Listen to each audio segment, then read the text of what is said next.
pertama-tama kita memanjatkan puji syukur dulu kepada Allah Subhanahu wa taala atas perkenan dan izinnya. Alhamdulillah nih dalam waktu singkat kita bisa arrange kegiatan ini ya Pak ya. Alhamdulillah ini pasti ada campur tangan Allah Tuhan Yang Maha Kuasa nih kan. Sehingga bisa terlaksana gitu Pak. Kan ada waktu, Pak Riswanto juga waktunya pas gitu kan, dan kita bisa selenggarakan kegiatan ini. Dan apa yang diharapkan oleh Pak Riswanto mengenai materi project management juga sudah biasa dan sudah sering disampaikan atau dipaparkan oleh Pak Kanedi. Namun kali ini bidangnya khusus nih Pak Ken, yaitu mengenai maskapai. Tadi sudah disampaikan bahwa beliau, Pak Riswanto ini adalah salah seorang yang masih bertahan di Merpati Airlines ya Pak ya, Pak Riswanto ya. Ya mudah-mudahan nih ke depannya bisa bisa bangkit kembali Pak. Nanti mungkin silakan Pak Riswanto nanti menyampaikan apa yang ingin diperlukan mengenai materi project management ini, khususnya tracingnya di mana disampaikan saja ke Pak Ken, nanti Pak Ken bisa menyesuaikan materinya gitu ya. Oke, mungkin untuk kesempatan pertama Pak Ken mohon izin kita persilakan Pak Riswanto terlebih dahulu ya Pak Ken, untuk bisa menyampaikan apa yang dibutuhkan, diperlukan dalam materi project management ini. Ya Pak Ken ya, kami persilakan deh Pak Riswanto untuk bisa menyampaikan sesuatu dulu. Silakan Pak. Baik, Pak Ken, terima kasih. Ada Bu Rifa juga ya. Ya. Assalamualaikum warahmatullahi wabarakatuh. Waalaikumsalam warahmatullahi wabarakatuh. Ini sebenarnya perintah dari pengurus atau dari Pak Dirut sih, karena kan Pak Dirut sekarang punya kewenangan untuk menunjuk kurang lebih 10 orang. 10 orang tim restrukturisasi. Jadi pegawai itu sudah di layoff semua. Jadi diambil lagi 10 orang untuk mendampingi Pak Dirut, karena dari 3 nomenklatur 2 direksi sudah mengundurkan diri Pak. Karena kan perusahaan tidak beroperasi, manalah mungkin dapat income kan. Nah, akhirnya tidak bergaji, jadi dicari yang the last Mohican, the last samurai. The last samurai. Dia orang-orang yang yang nekat lah. Cuma karena saya pernah memimpin proyek dulu di tahun 2008 tentang penerapan manajemen kinerja, nah seolah-olah mampulah gitu kan. Nah sekarang berbeda, kalau dulu kan manajemen kinerja cuma kebijakan. Nah, kalau sekarang kan memang import aset, pesawat-pesawat dari luar ke dalam. Nah itu kan ada project, ada angkanya lah yang harus dipertanggungjawabkan gitu. Nah dari sekian tipe pesawat, mana yang paling optimal dioperasikan di kondisi pasar yang saat ini? Karena ya di maskapai itu Pak, net profit marginnya paling kecil Pak. Itu 5% Pak. Jadi kalau bercandanya orang-orang tuh kalau mau nawarin ke para miliarder, Bapak mau jadi jutawan enggak? Nah, bisnis lah maskapai atau aviasi. Karena net profit margin kami itu nggak lebih 5-6% gitu ya. Jadi ya apalagi kalau misalnya maskapai yang sudah karakteristik bisnisnya begitu dipimpin oleh para bankir yang biasanya menikmati fasilitas yang profit marginnya mungkin lebih besar, masuk ke industri yang regulasinya ketat, padat karya, padat modal, risiko tinggi gitu kan. Nah itu akhirnya ya begitulah. Nah harapan saya sih minimal saya ngerti kalau ngelola proyek itu apanya sih yang harus faktor-faktor apa saja yang harus dipertimbangkan, dan kemudian kalau manajemen resiko sih alhamdulillah Pak, saya sudah lulus lah dari LSP. Apa sih namanya itu? RMPO apa sih? CRMP CRMP betul Pak. Ya. Iya. Itu karena saya S2-nya kan di PPM Pak. Jadi ada paket ambil itu gitu kan. Nah, saya udah ngeprint Pak. Wah, banyak tuh Pak. Nah. Siap. Saya masih orang jadul Pak, harus lihat fisik gitu. Jadi saya lihat ada beberapa, ini manajemen resiko sih saya sudah pernah belajar gitu kan, terus yang lain-lain. Nah, yang penting pas elaborasinya kapan kapan kita bisa memutuskan, ada sih di situ ada apa NPV, ada apa lagi tuh gitu ya. Ah, itu ntar saya mau belajar banyak di situ. Nah, kalau di belakang-belakangnya sih saya sih kayaknya sih sudah pernah belajar lah gitu. Tapi nggak apa-apa. Saya mau dapat apa arahan lebih lanjut dari Pak Guru gitu kan. Itu Siap. Pak. Assalamualaikum warahmatullahi wabarakatuh. Waalaikumsalam.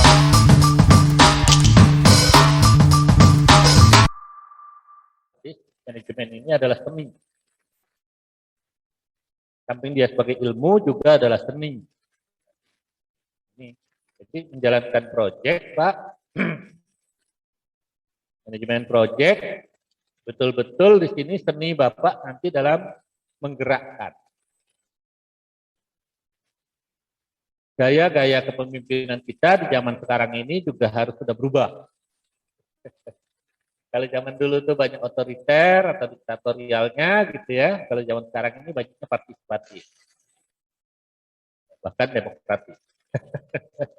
Ini yang harus dirubah, kan harus berubah. Kenapa? Yang kita hadapi adalah anak-anak milenial ataupun bahkan generasi Z yang pola pikir, pola tindak mereka ini berbeda dengan saya ingat persis Pak. Lalu dulu itu ya karena ya kita memang diproyeksikan untuk jadi pemimpin gitu ya di perusahaan. Saya mengalami Pak, apa yang kita sampaikan itu kita itu nggak pernah membaca. Lu. Kenapa? Karena memang jalur komunikasi atau arus komunikasi itu dulu itu berjalannya cuma satu arah dari atas ke bawah. Sedangkan untuk zaman-zaman sekarang ini arus informasi itu sudah berarti dari atas ke bawah, dari bawah ke atas. Bahkan itu informasi itu lebih banyak dimiliki oleh yang bawah daripada yang atas. Ini jam sekarang kita bahas. Makanya gaya kita dalam memimpin, ya, karena ini tidak ada kepemimpinannya atau sekarang ini berubah. Yang dulunya kita itu memanage, sekarang itu berubah menjadi lead, lead them, bukan manage them. Dan lebih banyak kalau saya lihat dari sisi manajemennya atau leadershipnya dalam manajemen project ini nanti lebih banyak kita itu mengarahkan, bukan memerintahkan. Ini perubahan dalam di era digital menghadapi kaum milenial dan generasi Z. Jadi lead them. Kemudian yang parahnya lagi sekarang ini perubahannya Pak ya. Kalau dulu antara atasan dan bawahan itu ada gap, ada jarak. Sekarang ini antara atasan dan bawahan itu sifatnya sudah kayak teman. Nah, jadi sudah tidak ada lagi katanya pembatas atau jembatan pemisah antara atasan dan bawahan. Bahkan kalau saya melihat di dalam dunia perkantoran, kita itu akhirnya ya, tidak ada lagi sekat-sekat ruangan Bapak pejabat dengan yang karyawan. Meja kerja pun sudah meja bersama. Kalau dulu kan ya Bapak mungkin merasakan lah ya, kita di perusahaan, kita sebagai pimpinan itu punya ruangan tersendiri. Gede, kemudian lengkap dengan segala macam furniture atau fasilitasnya dalam ruang kerja itu gitu. Kemudian ada penyekatnya dan tidak dilihat dari luar, tidak terlihat dari luar, itu kalau dibuka baru terlihat. Kalau sekarang enggak, ruang kerja itu ruang kerja bersama. Itu contoh. Kenapa? Karena kaum milenial atau anak muda sekarang itu lebih enak, ya istilahnya itu ya menganggap kita itu sebagai teman. Gitu. Nah di situ dia lebih senang sifatnya itu sering curhatan atau tektok kalau bicaranya itu lebih banyak ke ya dari hati ke hati gitu langsung. Kalau dulu kan jarang-jarang lah, itu sekali-sekali aja kita untuk memanggil staf banyak ruang kita khusus atau kita yang datang. Kalau sekarang enggak, memang kita sudah bersama-sama itu, apalagi nanti dalam bentuk banyak proyek, ya kita pakai meja panjang atau meja lebar aja lah. Secara bersama-sama, siapapun yang mau dudukin situ silahkan gitu. Seperti itu gitu ya. Nah itu, jadi dari sisi manajemen sudah berubah. Kemudian juga terhadap adik-adik yang generasi muda ini sekarang kita tidak perlu sifatnya perintah. Karena seni tadi, jadi kita lebih banyak sifatnya bercerita. Kalau mau memerintah itu gunakan dalam bentuk cerita. Ini lebih mengena. Maafin Pak ya, saya Rika. Atau kalau Pak terhadap staff. Kalau saya melihat begitu. Dalam hal kita menggerakkan mereka di zaman digital atau kaum milenial ini, menggerakkan mereka itu lebih banyak kita bukan memerintah tetapi bercerita. Itu bisa menggerakkan mereka. Karena mereka ini orang-orang yang melek teknologi, kemudian mereka ini punya relationship yang luas, pengetahuan mereka juga cukup tinggi, gitu ya. Bahkan juga dalam bidang pendidikan juga tinggi juga, gitu ya. Juga mereka dokter-dokter atau juga, gitu. Yang sifatnya ya mungkin kalau dari sisi akademisi bisa jadi mereka sudah memahami, tapi juga lagi di dalam praktek-prakteknya di lapangan yang perlu kita. Nah, cara memanage mereka ini yaitu lebih banyak ke arah lead, ya, mengarahkan.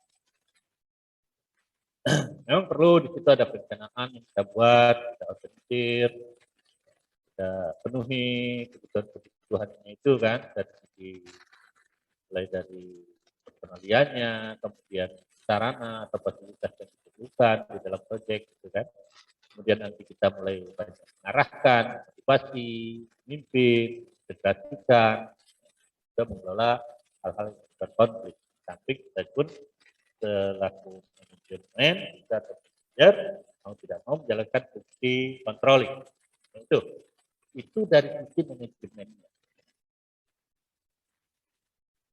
Seni dan juga bisa merupakan satu proses karena dia ada langkah-langkah yang sifatnya sistematis dalam pekerjaan di proyek.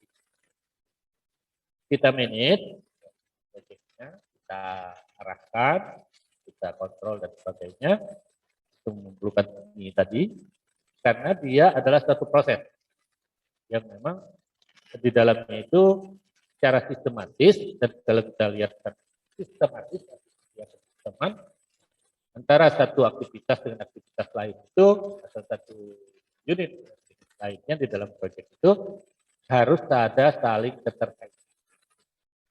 Sistematis.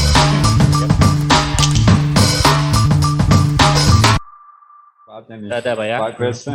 Oke Pak, sebelum kita lanjut mungkin ke yang lain, barangkali ada Bapak apa yang perlu disampaikan dulu gitu ya, kita bilang 12 kita barangkali ada tanggapan atau ada hal-hal yang perlu kita di dalam ya. Kita akan kita ke visibilitas tadi ya. Banyak juga kali yang perlu kita hitung ya dalam proyek itu, dan membandingkan antara satu hasil hitung dengan hasil hitung lainnya. Karena ntar sore itu analisa kelayakan proyek ya Pak? Iya. Itu menarik tuh. Itu juga saya tunggu-tunggu tuh Pak. Wah pokoknya kemarin maju tempur aja udah tercatat intelektual kapital tadi yang menurut Pak Ken itu harus punya. Iya Pak, dan dilihat intelektual kapital di samping kapital yang lain, di samping aset-aset lainnya, intelektual kapital ini perlu kalau saya lihat. Iya ada 9 kompetensi situ ya. 9 elemen. 9 kompetensi harus atau elemen yang harus kuasai.